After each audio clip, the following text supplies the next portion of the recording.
Olá, pessoal!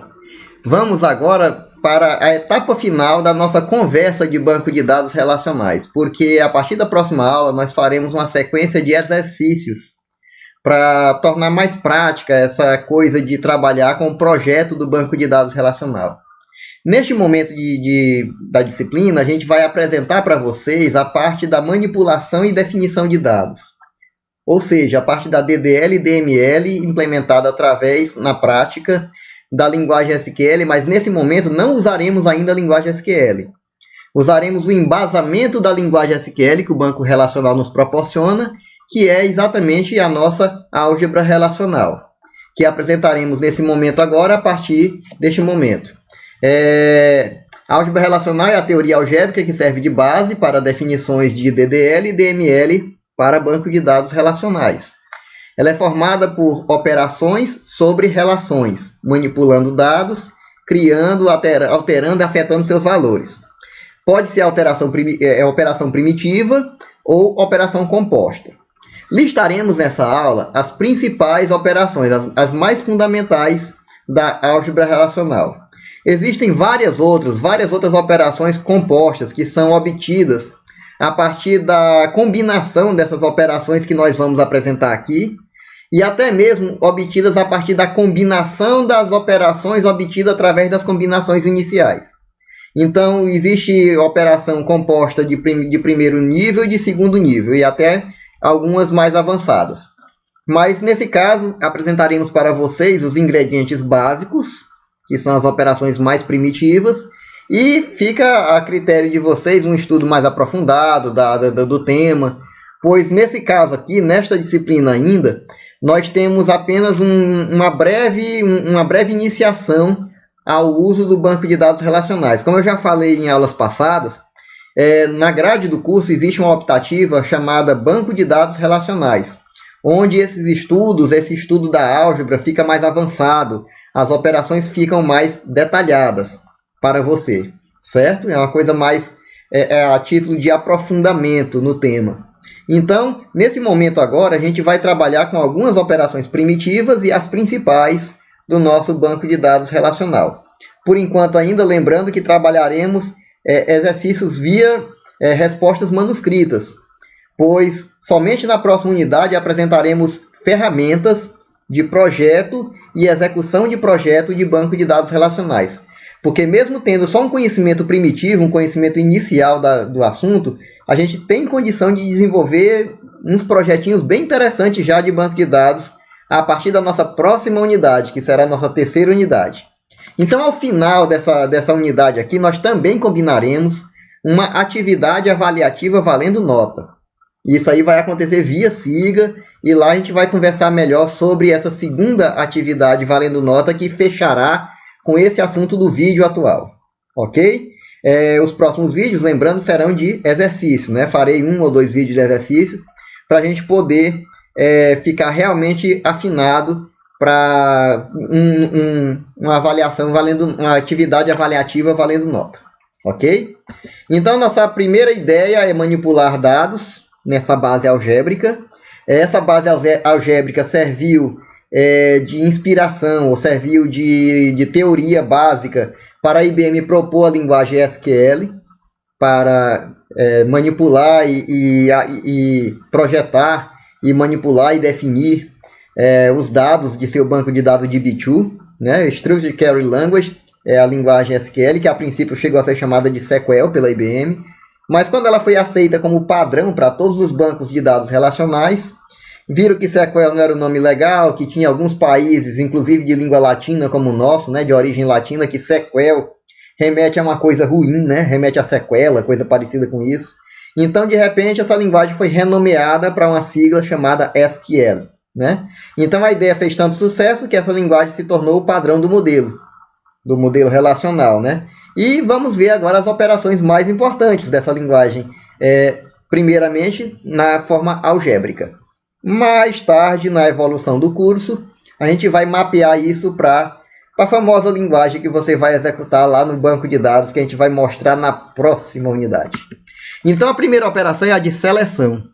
A operação de seleção, simbolizada pela letra sigma, ela seleciona linhas da relação de acordo com o critério estabelecido.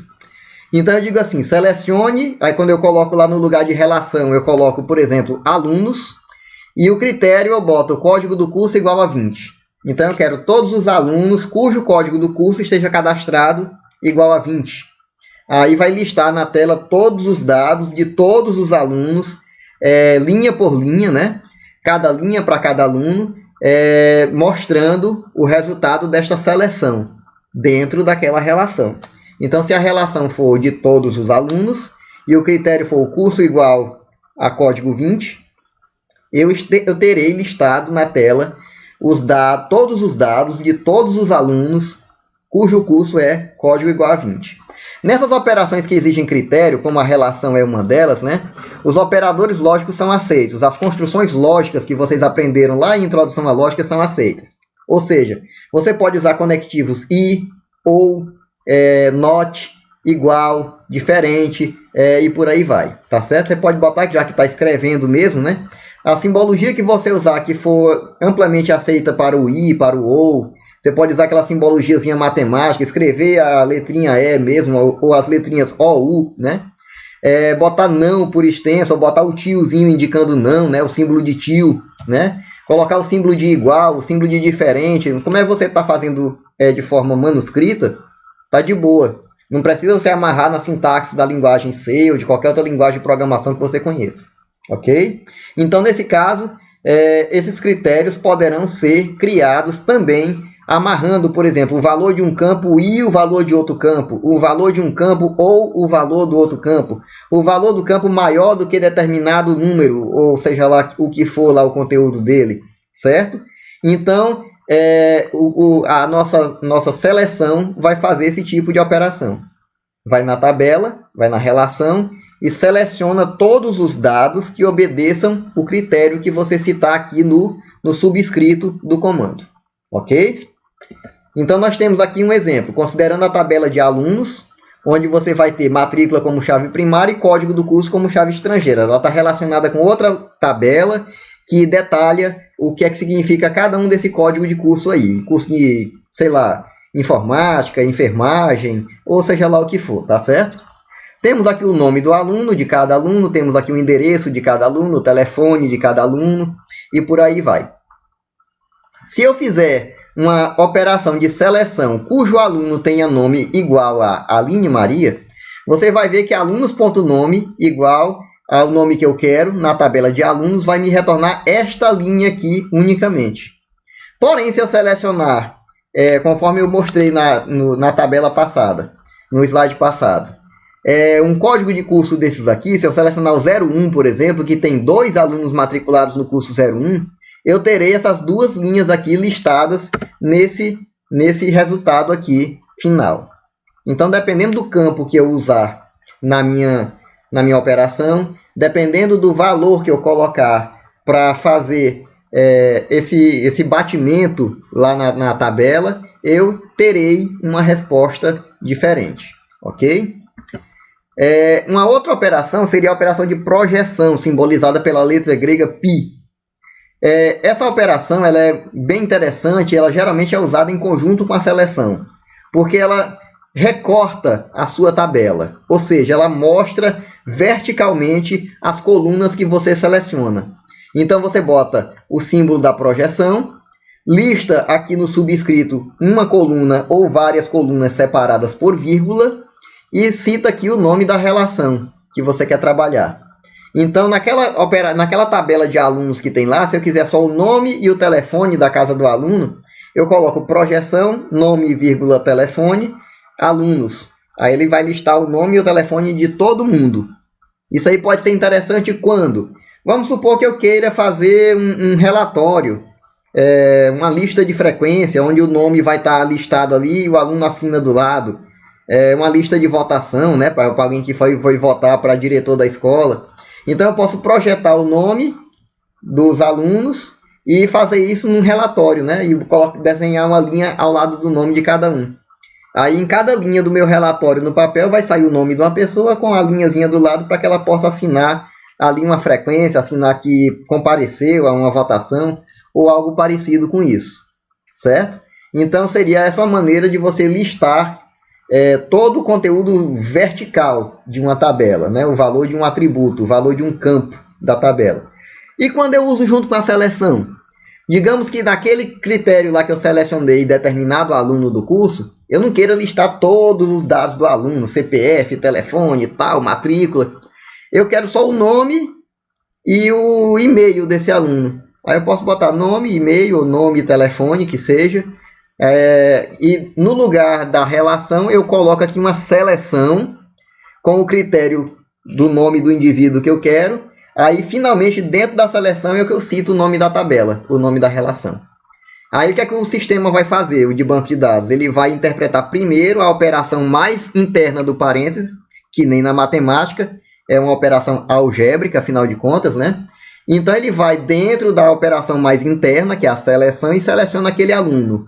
Beleza, mas não é para mostrar tudo, não. Aí, ele vai lá na operação mais externa, que é a projeção, e projeta nome e telefone. Aí você vai ter na resposta só o nome e o telefone de determinado aluno. Então, vamos ver aqui um exemplo combinando operações. Temos aqui projetar matrícula e nome de todo mundo que está lá naquela tabela. Matrícula e nome de cada aluno cadastrado lá. Certo? Combinando, eu quero a matrícula e o nome daquela aluna que a gente listou anteriormente. Então, nós temos aqui, como eu falei para você, na parte mais interna, a mesma seleção daquela tabela de alunos, né, daquela relação de alunos. Resolvida esta seleção, o resultado dela será exibido conforme nos mandar a projeção que está mais externa. Então, a projeção vai projetar a matrícula e vai projetar o nome daquela aluna selecionada lá no comando mais interno. Ok?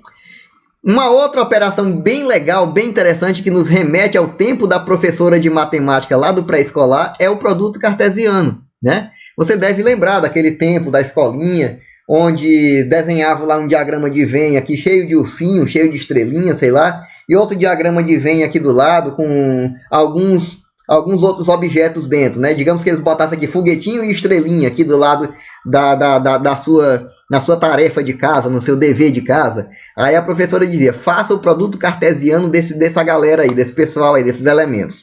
Botava 3 estrelinhas, 2 foguetinhos ali. Aí você sabia que cada foguetinho daquele devia ser ligado com cada estrelinha do outro lado, né? Aí saía ligando, né? Porque o produto cartesiano do conjunto que está mais à esquerda com aquele conjunto que está mais à direita. Então é assim. Então, partindo do primeiro conjunto, eu pego todo mundo que está aqui e ligo com todo mundo que está lá. Cada um daqui com todo mundo que está lá. É assim que eu resolvo um produto cartesiano e foi assim que aprendemos a fazer lá no tempo da escolinha e nunca mais na vida isso aí teve utilidade para a gente, né? Então, até agora, nem para passar no vestibular não ajudou, né? Mas vai ajudar agora você a trabalhar com banco de dados. Olha aí que coisa legal. Então, quando você tem duas tabelas que se relacionam entre si, você pode e deve até fazer um produto cartesiano delas e listar informações detalhadas desse relacionamento, tá certo? Então, se você tiver o aluno e a tabela de curso, é claro que aquele código de curso que está de chave estrangeira ali no aluno, ele vai significar alguma coisa na tabela aonde ele é a chave primária, a chave de curso. Então, eu gostaria de listar o nome do aluno ao lado do nome do curso que ele faz. É possível? Claro. Eu posso fazer um produto cartesiano de alunos e cursos. E na parte mais externa desse produto cartesiano, posso fazer uma projeção apenas do nome do aluno e da descrição do curso. E com isso eu faço um relatório bonitinho ali dizendo José faz curso tal, Maria faz curso fulano de tal. Na minha tabela direitinho lá. Eu posso dar uma ordenada depois, lá no SQL, quando a gente estiver mais avançado. A gente pode dar uma ordenada pelo nome do curso. Aí eu vou ter todos os alunos listados nominalmente do curso 1. Todos os alunos do curso 2. E por aí vai. Tá certo? Então não é nada do outro mundo. É uma operaçãozinha que você aprendeu no pré-escolar e resolve tua vida no banco de dados. Olha aí que legal. Mas essa relação ela tem um problema aqui no banco de dados, né? A gente viu lá na escolinha que para resolver um produto cartesiano de 2 conjuntinhos daquele ali, cheio de bichinho dentro do diagrama de Venn, a gente pega o primeiro conjunto, cada elemento dele liga com todo mundo do outro lado. Isso é verdade no banco de dados? De jeito nenhum, né? Você tem que, na vida real, você vai ter aqui o conjunto de alunos e o conjunto de cursos, por exemplo, onde eu não posso dizer que cada aluno da minha universidade, ou do meu colégio, ou do meu curso, faz cada curso que eu oferto. Até mesmo porque, em certos casos, é até proibido fazer mais de um curso ao mesmo tempo, concomitantemente, né? É o nosso caso aqui na universidade. Não é permitido fazer mais de um curso ao mesmo tempo. Porque acaba que você não termina nenhum dos dois e acaba ocupando vaga à toa, né? E não deixando vaga para quem merece ter. É até que é justo esse critério de não deixar fazer mais de um curso concomitantemente, na minha opinião, mas isso aí é outra história para outro momento de conversa. Então, o que é que vai acontecer? O produto cartesiano ele é necessário para poder me ligar o aluno ao curso. Porém, eu não devo ligar esse aluno ao curso que ele não faz. Mas o produto cartesiano, por si só, na matemática, ele liga. Ele liga cada um com todo mundo, cada um com todo mundo. Então, para isso, a gente sabe que essa operação pura e simples, ela implica em ligações indevidas, em relações indevidas, por exemplo, de aluno e curso, de, sei lá, pedido e produto. Porque se fosse assim, qualquer pedido de uma empresa informatizada traria todos os produtos da empresa para entregar na sua casa. Já pensou? Você vai lá no Paraíba e compra uma geladeira e recebe geladeira, fogão, não sei o que. Já pensou o tamanho da conta que você ia ter que pagar? Porque de graça eles não iam mandar para ti, não, né? O tanto de caminhão que ia ter de frete, né, para trazer o estoque do Paraíba todinho para tua casa. Eita, rapaz, né? Ia ser a coisa do outro mundo. Então, a gente deve tomar cuidado de filtrar nosso produto cartesiano para evitar a chamada tupla fantasma. Tupla fantasma é a associação indevida de uma tabela com outra. É você que faz computação fazendo, por exemplo, nutrição. E isso não é verdade. Pelo menos não nesse momento. Pode até ser que você já tenha feito um dia na vida. Pode até ser que você venha a fazer um dia na vida esse curso. E pode ser que você nunca tenha tido simpatia por esse curso. Mas associar você nesse momento a esse curso não é correto.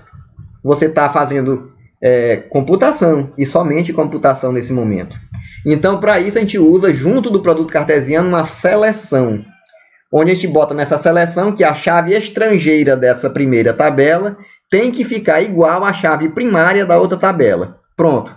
Fez isso, eliminou todas aquelas ligações mentirosas que o produto cartesiano fez por padrão. Ok? Então, a nossa operação ficaria assim. Um produto cartesiano de duas relações sendo filtrado por uma seleção obedecendo a uma condição. Onde essa condição eu já detalhei para vocês, né? É a chave primária da primeira relação, ficando igual à chave... Perdão, pessoal. A chave estrangeira da primeira relação ficando igual à chave primária da segunda relação. Então, com isso, eu filtro qualquer associação indevida, qualquer tupla fantasma. A necessidade do uso dessas duas operações é tão grande que existe uma operação composta, uma operação avançada, que eu falei que tinha as operações primitivas e as compostas, né? Existe uma operação composta chamada junção natural, que nada mais é do que a relação 1, com esse símbolo de gravatinha aqui no meio, que é o mesmo X do cartesiano, fechado aos lados, né? E o nome da relação 2 aqui na frente. Quando eu escrevo isso, eu estou apenas simplificando essa escrita aqui de cima. Tá certo? Mas na execução eu estou executando exatamente essas duas operações em conjunto aqui em cima. Ou seja, eu relaciono todo mundo com todo mundo das duas tabelas, mas eu filtro, eu elimino quem não obedeça a essa condição de seleção. Que no caso vai ser a amarração da chave estrangeira da primeira tabela, a chave primária da segunda tabela, a nível de valor armazenado mesmo. Tá certo? Então, com isso, eu vou ter a minha junção natural, que nada mais é do que o meu produto cartesiano devidamente filtrado. Ok? Então, nós temos aqui um exemplo de produto cartesiano. Tabela de alunos, que nós já conhecemos de outras eras, né? Matrícula, nome, endereço, telefone e a chave estrangeira código de curso. Importantíssima para o nosso produto cartesiano. Então, o Flávio José, o José Luiz, todo mundo que está matriculado aqui no curso vai ter um relacionamento ligado à tabela que descreve esses cursos, tá certo? E esse relacionamento será filtrado por essa chave estrangeira bem aqui, coincidindo com o valor de chave primária que tem na outra tabela. ok? Vamos dar uma olhadinha na outra tabela. Na outra tabela eu tenho que a descrição do meu curso é para o curso 01, Informática, carga horária tal. Para o curso 02 temos Veterinária, carga horária fulano de tal. E para o curso número 5, Agronomia. Então nós vamos ter o quê? Que a operação do produto cartesiano de alunos e cursos colocaria cada aluno fazendo todos esses cursos. Não fica legal. Mas a gente filtrando alunos.código do curso, que é uma chave estrangeira lá, sendo igual a cursos.código, que é a chave primária aqui, tá? Essa seleção filtrando esse produto cartesiano, aí sim eu vou ter um negócio bem legal para mostrar para vocês, que é o produto cartesiano filtrado e real das duas tabelas, tá certo? Então você vê aqui que eu posso agora fazer uma projeção nesse resultado, ou seja, nessa operação toda aqui eu poderia colocar mais externamente aqui nesse lado, que eu estou apontando com a setinha, uma projeção de cursos.descrição e aluno.nome. Então, para cada curso, eu listaria os alunos daquele curso, certo? Então, mas como eu não coloquei projeção nenhuma, eu estou listando todos os dados das duas tabelas associadas linha a linha. Então, esse primeiro aluno aqui vai ter esse curso aqui, que vai ter este significado com esta descrição, e assim sucessivamente para todo mundo que estiver listado no meu banco de dados. E com isso eu posso fazer relatórios detalhados dos indivíduos que eu tenho cadastrado no meu banco de dados. Olha que massa, né? Outras operações. Por exemplo, temos outras operações que são bem interessantes, mas elas seguem determinados critérios, tá? Já que a gente começou a mexer com produto cartesiano, a gente começou a mexer com duas tabelas ao mesmo tempo, duas relações ao mesmo tempo. Então, essas operações que mexem com duas relações ao mesmo tempo, elas se agrupam seguindo alguns critérios, né? O produto cartesiano não tem grandes critérios, não. Tem só necessidade da filtragem. Mas a união desses conjuntos, a diferença desses conjuntos e a interseção desses conjuntos, elas seguem um conceito de banco de dados, dizendo que são aplicadas as relações união compatíveis. Tá ok? O que é que isso significa? Significa que tanto a primeira relação quanto a segunda relação envolvidas nessas operações, elas têm que ter a mesma quantidade de campos com os mesmos tipos na mesma sequência. Quer dizer, se a minha primeira tabela tiver 3 campos e eu quiser fazer uma união com a segunda tabela, ela deverá ter também 3 campos. Se a minha primeira tabela tem 3 campos na sequência, um inteiro, um valor string e um valor real, a minha segunda tabela obrigatoriamente terá que ter um string, seguido de um inteiro, seguido de uma string e seguido de um valor real. É o mesmo tanto de campo com a mesma sequência de tipos, para poder eu realizar uma união desses dados, para eu poder saber a diferença desses dados e para eu saber a interseção desses dados. Lembrando que as operações de união, diferença e interseção, nesse caso aqui de banco de dados, também coincidem com as mesmas ideias dos conjuntos.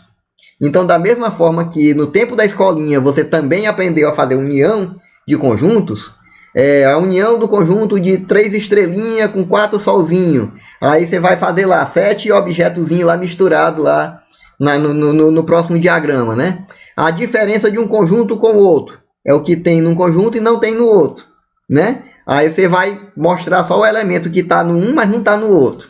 A interseção é quem está nos dois, né? Está num conjunto e está no outro. Então, a interseção aí vai aparecer lá no teu resultado. Exemplos na vida real. Eu posso ter, por exemplo, o cadastro de funcionários e clientes, com a mesma sequência de campos, os mesmos tipos, etc. e tal.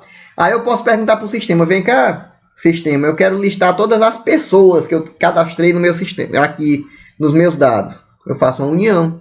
Eu vou unir a tabela de funcionário com a tabela de cliente. Ah, eu quero saber qual é o meu funcionário que nunca comprou na minha mão.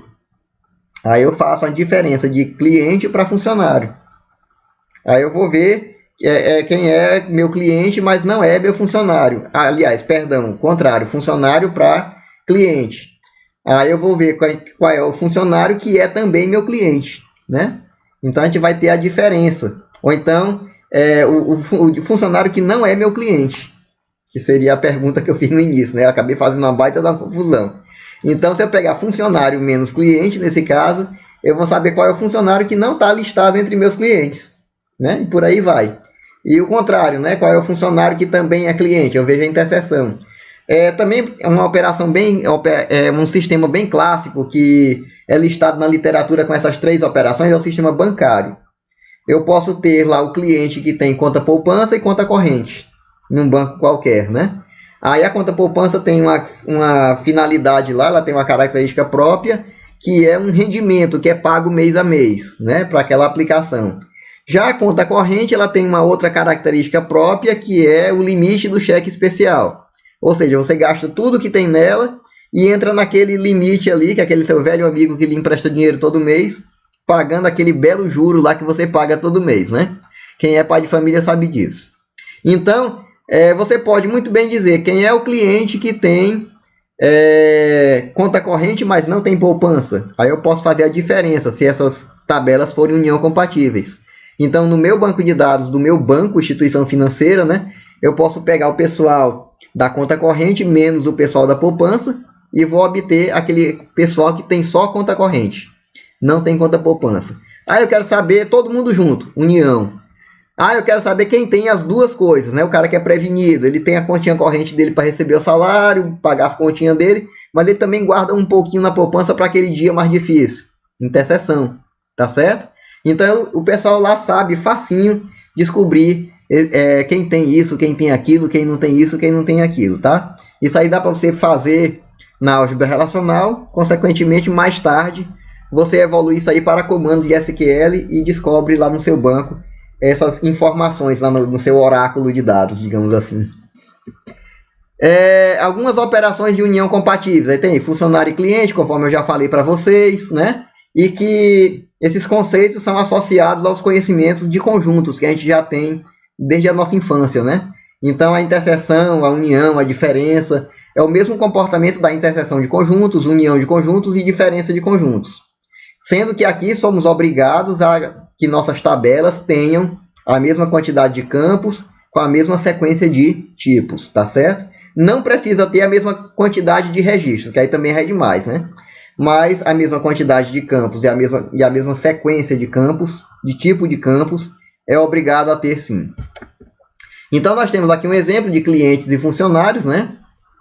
Onde você já viu de cara aqui que tem um cara aqui que bate aqui entre cliente e funcionário, ele vai ter uma interseção, né? Mas essas tabelas têm 4 colunas.